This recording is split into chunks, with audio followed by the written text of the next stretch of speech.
ഒട്ടും ആവലാതിയില്ലായിരുന്നു. ഒരു അഭിമുഖത്തെയോ ഒരു മീഡിയയെ അഭിമുഖീകരിക്കുമ്പോൾ ഒട്ടും ആവലാതിയോ അല്ലലോ ഇല്ലാതെയാണ് അദ്ദേഹം സംസാരിക്കുന്നത്. അതെനിക്ക് തോന്നുന്നു സർവ്വതല സ്പർശിയായ ഒരു വികസനം കേരളത്തിൽ കൊണ്ടുവരാൻ താൻ പ്രതിനിധാനം ചെയ്യുന്ന സർക്കാരിന് കഴിഞ്ഞിട്ടുണ്ട് എന്നുള്ള അദ്ദേഹത്തിൻ്റെ വിശ്വാസം കൊണ്ട് തന്നെയായിരിക്കും. എങ്കിൽ പോലും അദ്ദേഹം എടുത്തു പറഞ്ഞ ഒരു കാര്യത്തിൽ പറ്റി സനീഷ് പറഞ്ഞു, അതൊന്ന് അതിദാരിദ്ര്യമുക്ത സംസ്ഥാനം എന്നുള്ള കാര്യമായിരുന്നു.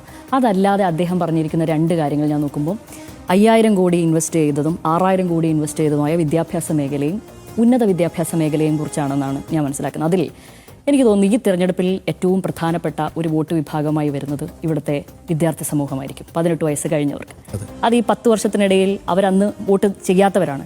ഈ 10 വർഷത്തിനിടയിൽ ഈ വികസനവും ഒക്കെ കണ്ട് ഈ ഗവൺമെൻറ്റിനോട് ഒരു ആഭിമുഖ്യമുള്ളവരോ ഇല്ലാത്തവരോ ആയിരിക്കാം, അവരെയാണ് ആകർഷിക്കേണ്ടത് എന്നുള്ളൊരു ഇലക്ഷൻ സ്ട്രാറ്റജിസ്റ്റിനെ ഞാൻ കാണുന്നു പിണറായിയിൽ ഈ ഘട്ടത്തിൽ എന്നാണ് എനിക്ക് തോന്നിയിരിക്കുന്നത്.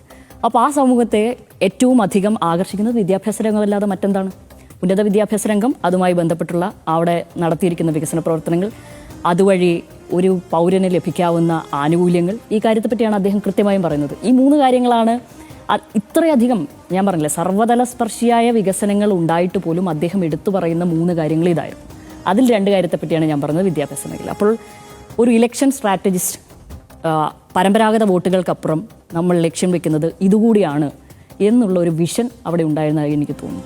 മറ്റൊന്ന്, ഈ പറയുന്നത് പോലെ വർഗീയതയ്ക്കെതിരെ സംസാരിക്കുമ്പോൾ തീർച്ചയായും പല ഘട്ടങ്ങളിലും ഈ പാർട്ടിയിലെ മറ്റു നേതാക്കൾക്ക് അവർ നടത്തുന്ന പ്രതികരണങ്ങളിലൂടെ ചില വിഭാഗം ജനങ്ങളെയെങ്കിലും തെറ്റിദ്ധരിപ്പിക്കുന്ന രീതിയിലേക്ക് കാര്യങ്ങൾ എത്തിയിട്ടുണ്ട്. അത് ജമാഅത്തെ ഇസ്ലാമിക്കെതിരായ പരാമർശം വരുമ്പോൾ അത് മുസ്ലിങ്ങൾക്കെതിരാണോ എന്ന നിലക്ക് പല നേതാക്കളും അങ്ങനെ സംസാരിക്കുമ്പോൾ അതിലൊരു വ്യക്തത കുറവ് നമുക്ക് വരാറുണ്ടായിരുന്നു. പക്ഷേ അതുകൊണ്ട് തന്നെയാണ് അത് വാർത്തയായി വരികയും ചെയ്യുന്നത്. അപ്പോൾ ആ ഘട്ടത്തിൽ പിണറായി അതിനെ വളരെ ക്ലിയർ കട്ടായിട്ട് അതിനെ അങ്ങ് മാറ്റുകയാണ്. അതായത് RSSനെ വിമർശിക്കുന്നത് ഹിന്ദുക്കൾക്കെതിരാണോ, ജമാഅത്തെ ഇസ്ലാമിനെ വിമർശിക്കുന്നത് മുസ്ലിങ്ങൾക്കെതിരാണോ, അങ്ങനെയാണ് എന്ന് ചിത്രീകരിക്കുന്നവരാണ് സത്യത്തിൽ വർഗീയവാദികൾ.